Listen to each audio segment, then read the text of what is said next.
হবে কিনা। আমি দাড়ি রাখি, এটা আমার স্ত্রী পছন্দ করে না, এক্ষেত্রে আমার করণীয় কি? আমার স্বামী প্রবাসে থাকে, কেনাকাটার সবকিছু আমার করতে হয়, এক্ষেত্রে কি আমি গুনাহগার হব?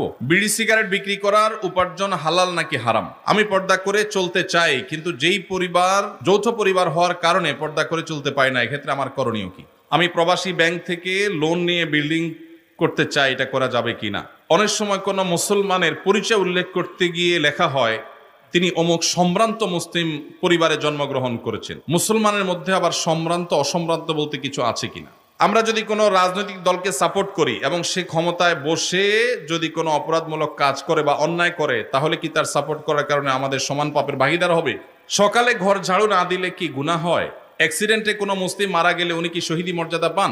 স্বামী মারা গেলে স্ত্রীর নাকের দুল, কানের দুল, হাতের বালা খুলে ফেলতে হবে? কোনো ব্যক্তি মারা গেলে তার পক্ষ থেকে তার ছেলে কারো কাছে ক্ষমা চাইলে ওই ব্যক্তির ক্ষমা না করে, তাহলে তা মারা